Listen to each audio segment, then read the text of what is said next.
Well, today's episode we're going to review a past event from the month of April on the 16th to be exact with West Coast Pro, which is called Game Related. Well, we have of course two Japanese legend wrestlers. We got Yuji Nagata taking on Davey Richards and of course Minoru Suzuki taking on Kevin Blackwood, but the main event is Bandito challenging for the West Coast Pros Wrestling Heavyweight Championship against Jacob Fatu.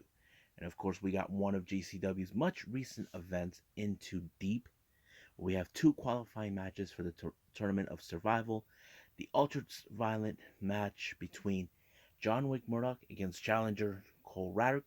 And of course, the annual AAA Triplemania 30, which had a very interesting scenarios that have been taking place. So, let's get ready for another episode of Deleted Wrestle Zone. Are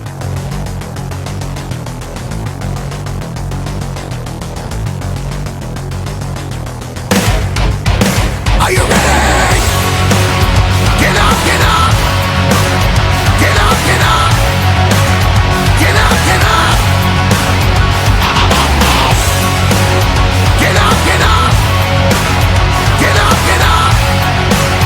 Get up, get up!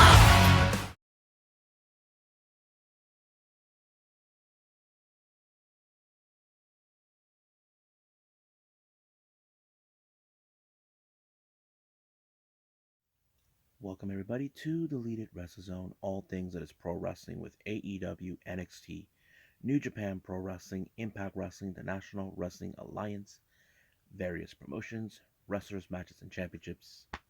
I am your host, Jay right here. So, let's begin with West Coast Pro Wrestling that took place on the 15th of April. This one is called Games Related, using the colors of course, the Bay Area's favorite team, the San Francisco Giants. Now, opening match, we got the mother effing truth AJ Gray taking on Levi Shapiro. Now, this is the first time Levi Shapiro has been wrestling. He's been sidelined for quite some time. And I have to say, this match was a good opener because, Levi is back and he's trying desperately to put away AJ, but no avail until AJ Gray pinned him 1, 2, 3, and it was over. But I have to say, Levi Shapiro did a good effort. I have to say he did pretty well in his return match. So I give him props. Now our next match, we have trios action. We got Gringo Loco, ASF, Aries taking on the conglomerate consisting of Midas Creed, D-Rogue, and Alpha Zoe. Now this was a pretty good tag team. I think I enjoyed it because A, you got a couple of high flyers, and B, you got the local guys. And it kind of fits into it. But it was the conglomerate that walked out as a victor. I think it was D Rogue or Midas Creed that might have won. I was like pretty impressed with the whole thing. So yeah. Now our next match, we got the Deaf Samurai, Akira taking on Vinny Mazzaro. Now I wasn't expecting too much on this one, but reason is Akira, I've only known him as a deathmatch wrestler, but I have to say he did pretty good as doing straight up traditional wrestling, but unfortunately it didn't go his way. He lost to Vinny, but Vinny gave him props for trying. So I don't know how to think what to say about it, but it was pretty interesting. Our next match became a bit of a grudge match. We have the West Coast Wrecking Crew taking on Reno Scum. Now, West Coast Wrecking Crew said some negative comments towards Reno Scum, but Reno Scum did not take that too keen, too likely. But Reno Scum, they did not give these guys enough breathing room until they did. But all of that changed thanks to Adam, what was his name, or Thorstrone, who actually picked up the victory for Reno Scum. So the real question is, will now West Coast Wrecking Crew shut the hell up? Well, we'll see about that. Next up, we got Titus Alexander taking on Speedball Mike Bailey. Now, you know Alexander, if you guys know his history, for a while he's been trying to say he is the franchise of West Coast Pro. But the reason is he stabbed the people that mattered to him, people that he felt were putting him down. But he has to go through the man who many people talked about, Speedball Mike Bailey. And I have to say, Speedball did a pretty good job. I think it was pretty good, but however, how Titus O'Neil will try to cut a little corner to ensure he gets the victory. That's always been his MO, and unfortunately, that's what happened. He won by pinfall, and Bailey tried to had his handshake, but Titus wasn't having it. Next up, we got the American Wolf, Davey Richards, taking on Blue Justice, Yuji Nagata. I have to say, people can call this match a dream match as much as we want, but it's still a match, unbelievably. But it was Yuji Nagata who threw in his absolute best against Davey Richards. And I don't think we all know Davey Richards what he's capable of. They're both similar in every aspect. But it was Yuji Nagata's experience that put him away once and for all with with a submission move, and then later converted into a pinfall. And I don't think Davey Richards expected it, but it was a good match. Our next match, we got Kevin Blackwood taking on the King, Minoru Suzuki. You know how this matches are. Suzuki's gonna kill you, which he did. But I can skip to the part where he put him in a gotch style power driver, and it was over from there. But however, he did put up a good effort. I'm not gonna lie about that. Next up, we got Masha Slamovich taking on Debbie Malenko. Now, this was a pretty good match because they both have similar ideas of submissions in every aspect. But however, the match did not end it in submission and ended with pinfall. I thought it was like pretty great, but Debbie actually gained the respect for Masha Slamovich. So I thought that was pretty nice. Our main event is the West Coast Pro Wrestling Heavyweight Championship. Bandito versus Jacob Fatu. Man, this was a slobber knocker match, but Fatu walked out with Victor when he did like a driver onto Bandito, and the moonsault, and that's pretty much it, winning the match. But he gained respect from Bandito, and he gave him back. So I thought it was pretty good. So, but next month we're gonna see more of West Coast Pro. Hopefully, I get to see it. But right now, I think it's time to move on with GCW Into Deep.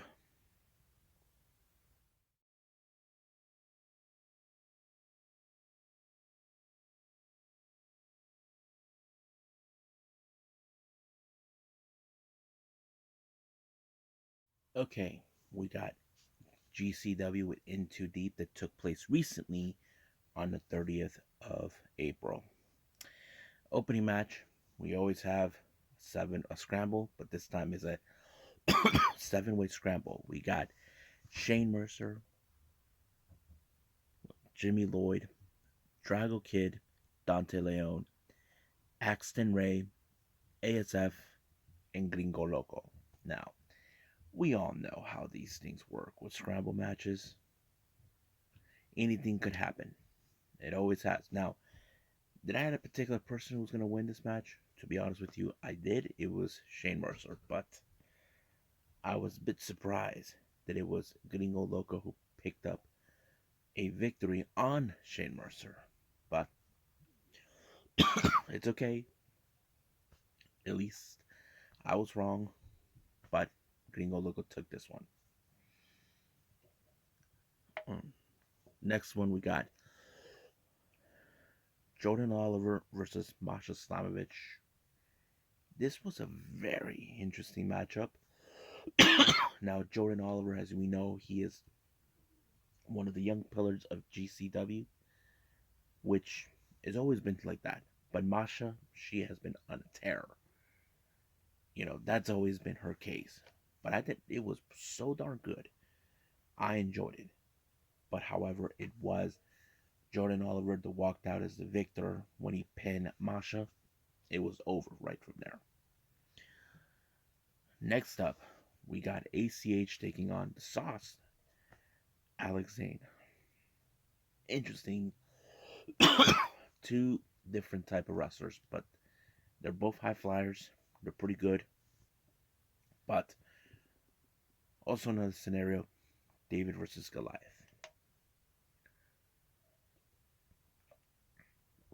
So, how does this play out? Well, the only advantage that um, ACH needed was his speed, but he does a little bit of technical aspect, but it did not work. But it was the Sauce who actually pinned ACH 1, 2, 3. It's over.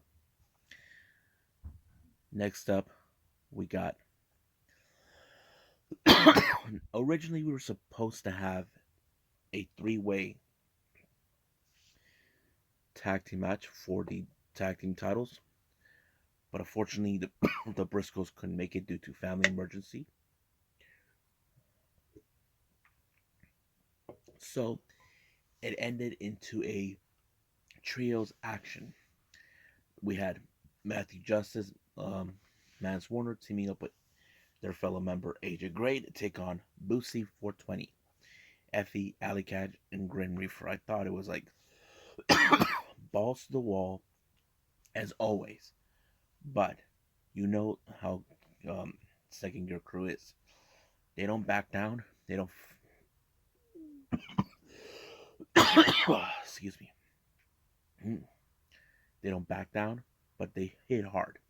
And that's exactly what it did. But unfortunately, it was Grim Reaper who got pinned by two men at the same time, giving second gear crew the much bigger edge. Next up, we got Biff Busick taking on Blake Christian. I have to say, what a match.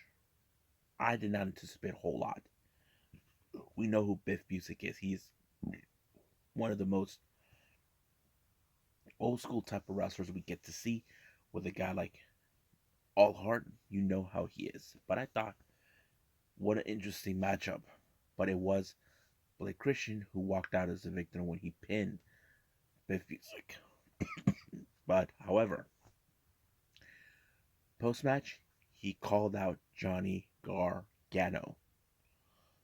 That's right, you heard me right. Blake Christian called him out. The real question does remain. Will he respond? Well, we don't know. But we'll get to see what happens then. Our next match, we have Mike Bailey, Speedball, taking on the bad boy, Joey Janela. This match was unbelievably good. I have to say it was pretty good, but the moment I enjoyed is when Speedball did his back flick knee drops on a table on Joey Janela and went right through the table. I thought that was insane. I did not anticipate it, but it was great. You can actually see the hole once the thing was cleared. I'm like, wow. But it was Speedball who picked up the victory with the 2 shooting star knee strike. And it was amazing. I liked it. Now, the root of all evil, Charles Mason, shows up saying that he believes that he's here to cleanse the poor, the middle class, thinking that he is there to do that, but he's going to get rid of all of them. That started with Nate Webb. Last time he tried to choke him to death, and this time Nate Webb almost had him, but you know how Charles Mason is. He does whatever it takes to ensure he gets what he wants. But this is not the end of it.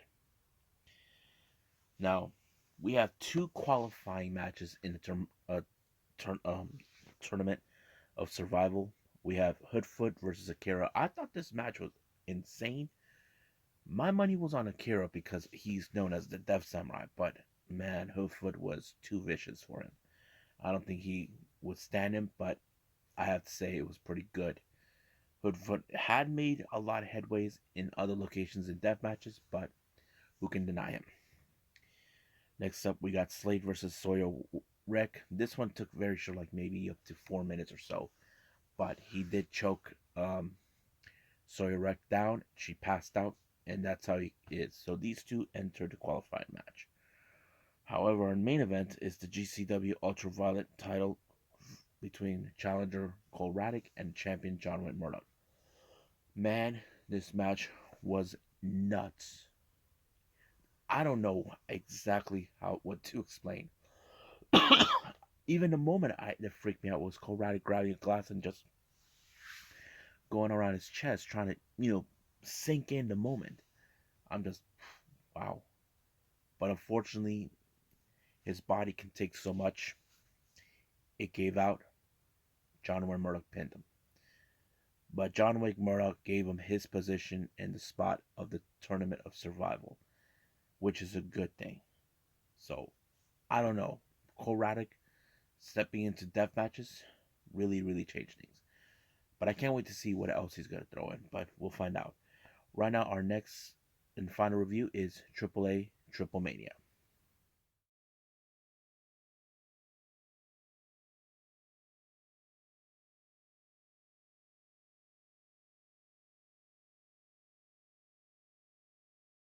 Our final review is AAA with Triplemania 30. This is one of their versions of WrestleMania.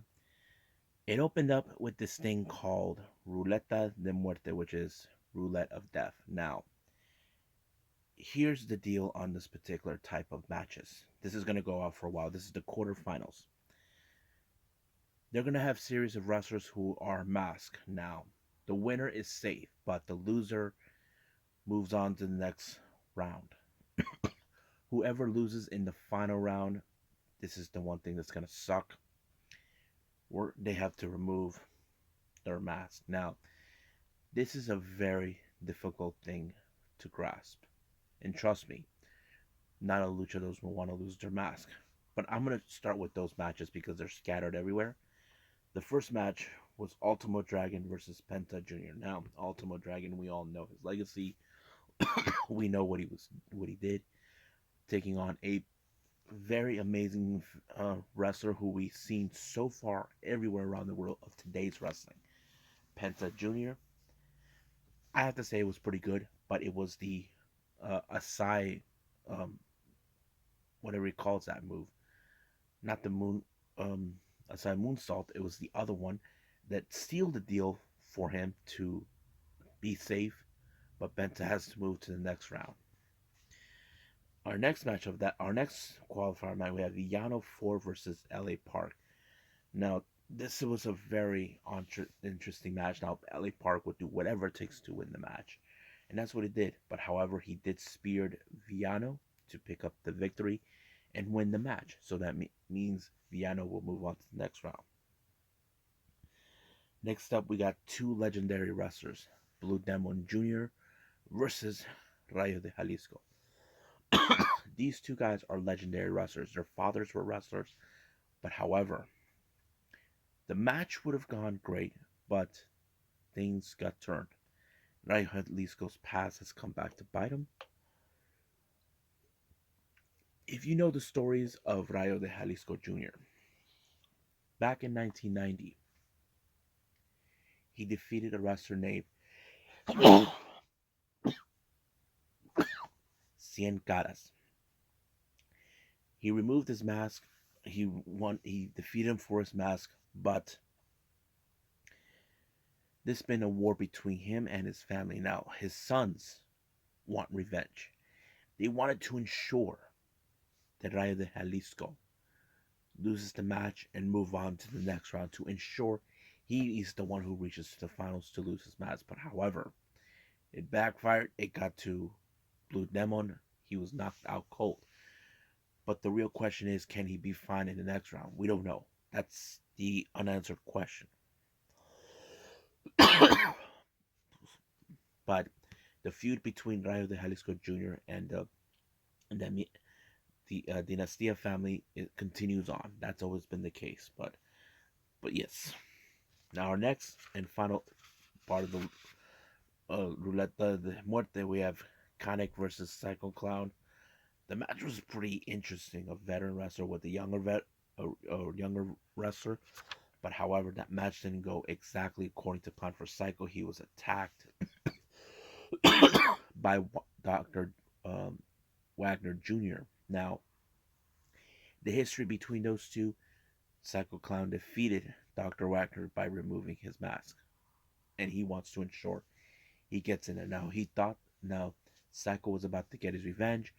All of his son Andrade shows up and helps him. So basically, he is threatened by the existence of Psycho Clown's popularity, so he wants to end it. So now their initial target is to ensure that Psycho Clown reaches to the finals in order to lose his mask. So basically, we have two of the same type of scenario. But the question is, how would that go? Well, we don't know. Now, we did have a very interesting mixed tag team match. I think it was a four-way. We have Latigo and Maravilla taking on Commander and Sexy Star taking on Tay Conti, La Parte Negra substituting for Sammy Guevara taking on the champions of this time, Los Vipers, Ares, and Chick Tormenta. It was a very interesting match, but however, the whole thing went out the drain. It was being fooled. Sammy tricked everyone. So basically, he paid La Parca Negra in order to ensure that he and Tay Conti won those titles. They've been targeting these titles for a while now, since the last time they were in Mexico. So now they pinned both champions, and now they became the mixed tag team champions. Now, I wouldn't be surprised if they go in the U.S. showing off. And then, of course, Dan Lambert, being the scumbag that he is trying to convince them to put those titles on the line. But we'll see about that. Now, there's been a lot of great wrestlers who's been there. Monterrey is the home of a few of them, but one in particular named Latin Lover. He was about to give out. They were about to give him an award for his contribution to AAA. However, he was interrupted by none other than Jeff Jarrett and, of course, Rey Scorpion. Jeff Jarrett will not tolerate the fact that he believes that every luchador in Mexico are a bunch of trash. So he believes that his contribution in pro wrestling is a load of crap, that he is the real deal because he won multiple championships, all this. Latin Lover tried to fight them off until, out of the blue, Vampiro shows up and gives him a helping hand. So now Jeff Jarrett has something to think about. He did not anticipate Vampiro to show up, but one way or the other, we will see a match between those two guys. Now, our interesting match we have is Dragon Lee and his brother Jalisco taking on Laredo Kid and what's his name? And Jack Cartwheel to take on, of course, the Black Taurus and Johnny Caballero, aka Johnny Mundo, aka Johnny Multiple, as we call him. This match was pretty interesting, but however, it was Johnny Caballero who picked up the victory when he pinned what's his name? Laredo Kid, and it was over right from there. So he picked up the good victory, but you can tell that Jalisco and Dragon Lee will not take this kindly. Our next match we have, of course, is a intergender six trios match. We have Diana Perrazzo, C. Renetico, and Andrade to take on Tel Valkyrie, Bandito, and Pagano. Now, Pagano and C. Renetico had their issues in the past, but the one thing that kind of went down sideways for Diana Perrazzo, C. Renetico, and Andrade is that they harassed the ref. They had enough of them, so he gave the match to the opponents. So that's one of the good things that took place. Now, our main event, we had Rey Fenix teaming up with Hijo de Vecino. They took on the Young Bucks. I thought the match was pretty well. It was pretty well received. But however, apparently certain things did not go exactly their way. The Bucks won the match. Even what I think Phoenix was pretty much upset how this thing goes on. But all of a sudden, they were being attacked by Johnny Caballero, Tay Conti, and Sammy Guevara. But however, Penta came around and gave a helping hand, and he super kicked Tay Conti right in the face. So you guys can see that on Twitter or her YouTube page. But I thought it was, on her Instagram page, you'll see like, dang, that's a big super kick. But we'll see what happens then. But what did I think about this show? It was pretty good. I think there was a lot of things that didn't. There was a few things I did not like the legend mask between right, how it's going blue demon. I don't know. It was kind of weird for me how it was. But however, I'll circle back to that at some other time. But I think that's pretty much it. So I believe it's time to call it a day. Well, I hope everybody enjoys this episode. Friendly reminder, I just found out information that everybody should be. If you're a Got to Move fan or been watching the Choco Pro stuff, it's now been announced for their May 4th event for Got to Move. It will be broadcast on YouTube, which is a good thing. I can't wait to see the whole thing. I can't wait to see the matches they're going to put up. So hope you guys are ready for that. But, however, for the next episode, we will do Tokyo Pro, Pro Wrestling Noah, the other Game Changer GCW event, Life Goes On, and of course AEW Dark Elevation. And that's pretty much it. But if there's any news updates, I will try to put them out.